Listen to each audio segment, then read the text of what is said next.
Assalamualaikum warahmatullahi wabarakatuh. Bertemu lagi dengan saya. Kali ini saya akan memberikan sedikit tutorial atau basic tutorial bagaimana cara menggunakan software AutoCAD. Nah, di sini yang bedakan antara AutoCAD dan software lain seperti Inventor maupun SolidWorks adalah di basic konsepnya. Untuk AutoCAD di sini adalah fokusnya banyak digunakan untuk pembuatan dua dimensi atau drawing istilah kita. Sedangkan Inventor maupun SolidWorks itu basicnya adalah dia digunakan untuk 3D model atau pembuatan tiga dimensi. Nah, di sini untuk masing-masing software mempunyai kelebihan dan kekurangan masing-masing. Dan untuk AutoCAD memang lebih gampang digunakan langsung menggunakan bentuk drawing atau dua dimensi saja. Nah, hanya saja untuk pembuatan drawing di AutoCAD memang kita harus dituntut untuk mempunyai imajinasi yang lumayan tinggi, yaitu terkait dengan bentuk tiga dimensi yang akan kita buat. Jadi untuk tiga dimensi yang akan kita buat sudah harus terbayang pada otak kita, dan di sini kita tinggal membuat dua dimensinya dengan menggunakan fasilitas AutoCAD. Sedangkan penggunaan Autodesk Inventor maupun SolidWorks itu basicnya adalah pembuatan tiga dimensi, di mana tiga dimensi itu harus dibuat terlebih dahulu baru kita bisa melakukan pembuatan drawing. Dan kalau di sini tidak, jadi di sini kita bisa membuat langsung drawingnya tanpa harus membuat tiga dimensinya. Yuk simak terus video ini, jangan sampai kelihatan. Semoga nanti ilmunya bermanfaat.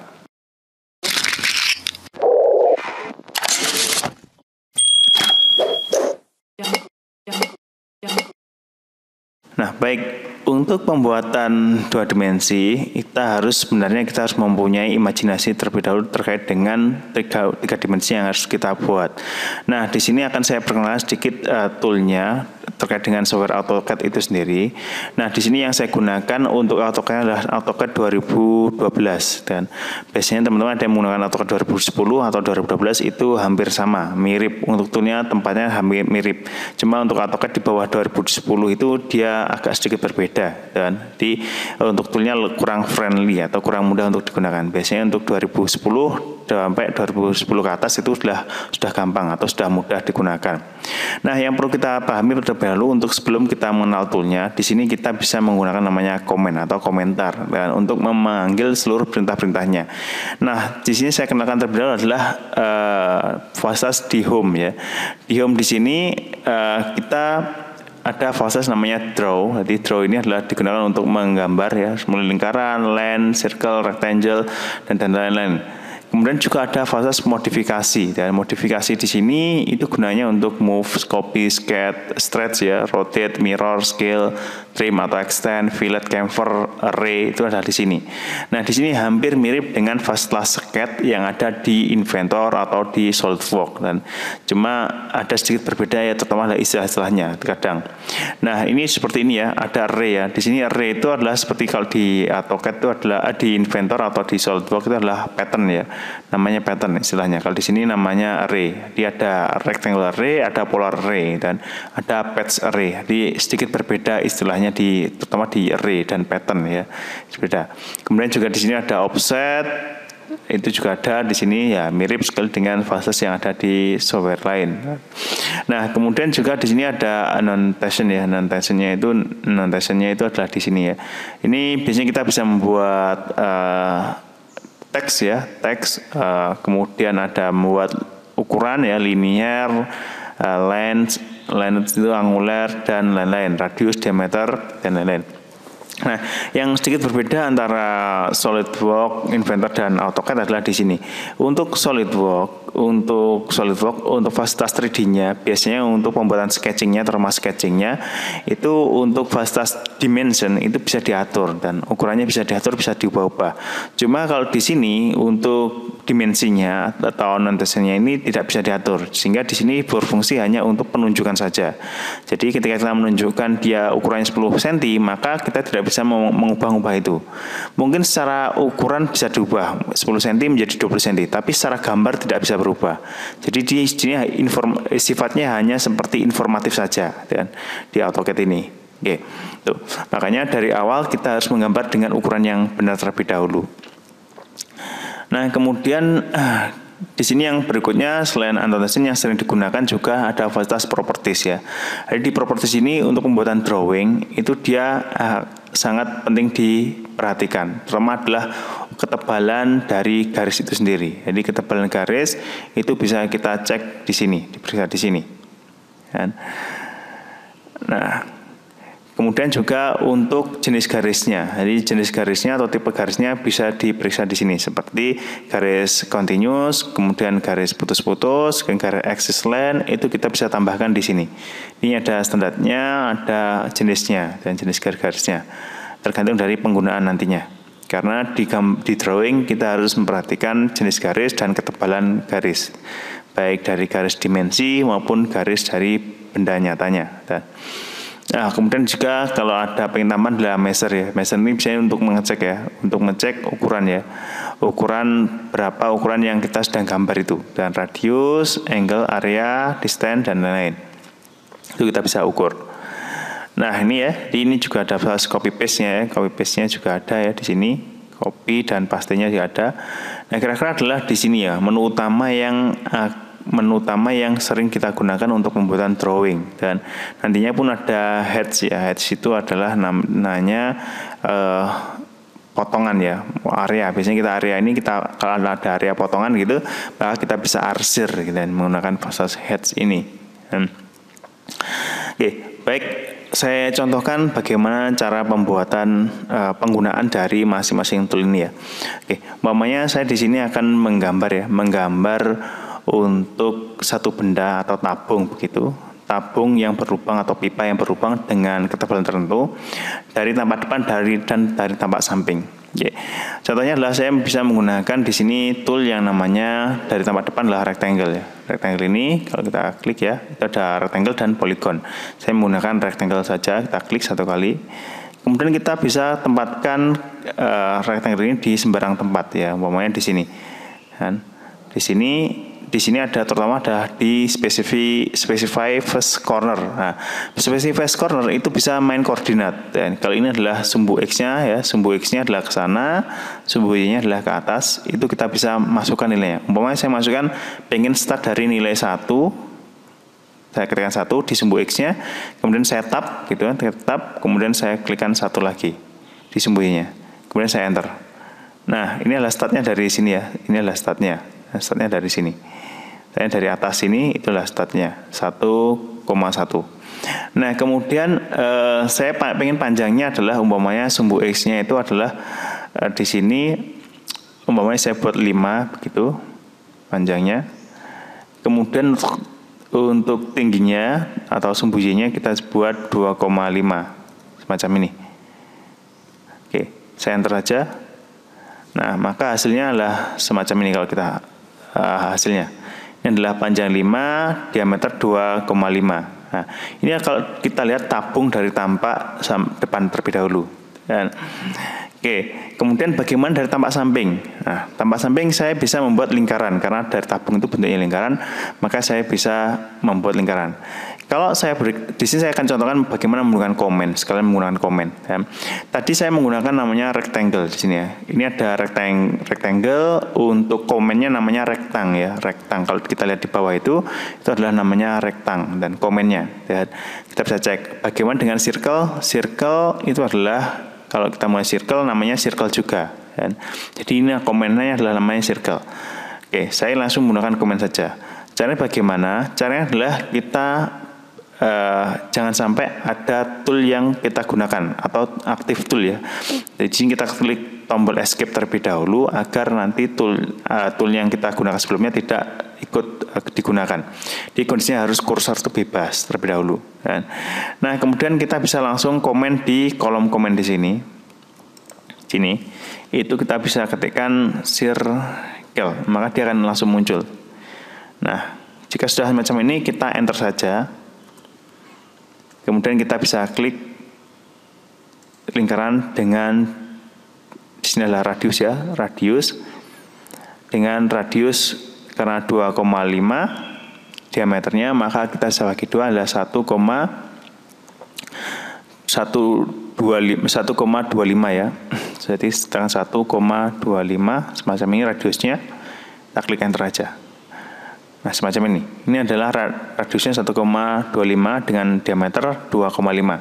Jadi ukuran ini harus sama dengan ukuran tinggi yang di kolom rectangle tadi, di bentuk yang rectangle tadi. Oke. Nah, masalahnya adalah ini tidak langsung sama ya, aksisnya tidak sama ya. Jadi aksisnya tidak sama. Nah, di sini. Maka kita harus tempatkan ini tepat di sentrisnya, di tengah-tengahnya ya, biar dia eksentris. Nah, bagaimana cara menempatkannya? Menempatkannya kita bisa menggunakan bantuan ya. Pertama adalah kita bisa menggunakan line ya. Jadi line itu bisa digunakan untuk garis bantuan. Oke, saya ingin memerintahkan line pakai komen. Jadi kita tidak perlu langsung masuk ke command line, tapi langsung aja diketikkan aja di sini. Jadi saya tidak perlu masuk ke komen ya, di kolom komen di sini, tapi saya langsung aja ketikkan. Jadi AutoCAD sudah bisa mendeteksi perintah dari komen kita. Umpamanya saya menggunakan line semacam ini. Line itu ada perintah line, saya enter. Nah, kemudian bagaimana mencari tengah-tengahnya? Ya, mencari tengah-tengahnya ini ada dua metode ya sebenarnya. Kalau ini adalah endpoint-nya ya, endpoint-nya kalau kita dekatkan dia ada kotak gitu. Kemudian kita tarik garis ke bawah itu dia ada nilainya ya, perpindahan extension-nya namanya, extension dari titik tadi kotak itu, extension dari titik ini ya, itu ada extension-nya. Nah, extension-nya itu kita bisa ketikkan sebenarnya. Kalau tadi nilainya adalah diameternya 2,5, maka extension-nya di sini hanya tengah-tengahnya, yaitu 1,25. Maka kita bisa langsung ketikkan saja. Tapi caranya ya, ingat ya, kita line gitu. Caranya adalah kita dekatkan terlebih dahulu di kotak semacam ini, endpoint, di endpoint. Kemudian kita tarik ke bawah. Ini ada tanda garis putus-putus itu. Baru kita ketikkan nilai 1,25 semacam ini, baru kita enter. Nah, dia otomatis akan mulai start di sini ya, di tengah-tengahnya. Kemudian umpamanya kita berikan aja jarak di sini sekitar 2. Nah, semacam ini. Kita escape, selesai. Nah, sini adalah kita sudah menentukan titik tengahnya itu di sini. Dan titik tengahnya adalah di garis titik 2 nih, di endpoint yang di sini. Nah, kemudian yang terakhir adalah kita move ya, move dari circle-nya. Dan kita ketikkan move itu adalah biasanya di sini ya, di modify ada move, perintah move. Kita klik aja kalau mau. Ini perintah pertama disuruh memilih select object. Select object itu artinya kita harus memilih bendanya atau bentuknya. Kemudian kita ketik enter. Baru kita mulai startnya. Base point-nya dari mana startnya? Startnya adalah dari titik tengah ini. Nah, ini ya tengahnya. Baru kita pindahkan ke titik terakhir, yaitu adalah di garis tadi. Jadi ujung garis tadi, endpoint-nya garis itu digunakan untuk garis bantu saja. Titik bantu aja, semacam ini. Ya, inilah cara memindahkannya, pakai menggunakan move. Oke.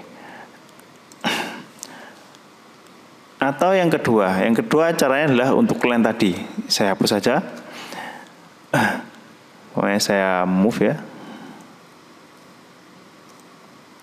Move. Ini ada move, ini saya enter, pilih objeknya, enter, kemudian saya contohkan di sini ya. Oke. Yang kedua adalah, metode kedua adalah dengan cara kita menggunakan line lagi sama, enter. Nah, ini tidak menggunakan nilai ya, nominal ya. Kalau kita mencari tengah-tengahnya, kita cuma mengetikkan saja namanya mid ya, MID. Kita enter, baru kita akan mendapatkan tengah-tengahnya ini ya. Inilah midpoint ya, namanya midpoint, MID komennya ya. Jadi ini adalah cara cepatnya. Nah, karena kadang untuk panjangnya itu tidak 2,5 ya, mungkin bisa jadi 2,5333 begitu kan, kita sulit untuk menentukan tengah-tengahnya. Makanya kita bisa menggunakan midpoint ini, comment midpoint. Nah, untuk midpoint ini kita bisa tinggal gunakan, klik saja 1 kali, baru kita isikan sini ya, 2, baru kita enter. Nah, ini ya, kita escape aja. Baru kita move lagi. Move, enter, baru kita pindahkan di sini. Oke, ini adalah cara keduanya. Semacam ini. Nah, kemudian kita bisa hapus saja garisnya kalau tidak digunakan lagi. Baik, karena dia bentuknya pipa, nantinya pipa, maka dari tampak samping harus ada ketebalan. Di sini yang pertama harus kita lakukan adalah kita klik offset. Kemudian kita spesifikasikan nilainya, umpamanya saya di sini nilai offsetnya adalah 0,5 ya, 0,5. Saya enter. Di sini adalah objeknya. Objeknya saya pilih yang objek di sini yang saya akan offset. Kemudian yang terakhir adalah arahnya. Apakah dia arah keluar atau ke dalam? Sini. Kalau nanti keluar, nanti dia offsetnya keluar. Kalau dia ke dalam, nanti ke dalam. Maka di sini saya klik aja ke dalam lingkaran. Ini adalah 0,5. Di sini 0,5. Oke, saya escape aja. Nah, kemudian baru dari samping kita bisa membuat garis. Line. Di sini karena tebalnya 0,5, saya bisa menggunakan batas ini tadi. Ini saya ketikkan 0,5. Sini, baru saya klik aja di sini. Macam itu. Nah, kelebihan dari AutoCAD ini, dia bisa memanggil perintah sebelumnya tanpa harus mengklik tombol yang di sini, line, atau menggunakan komen.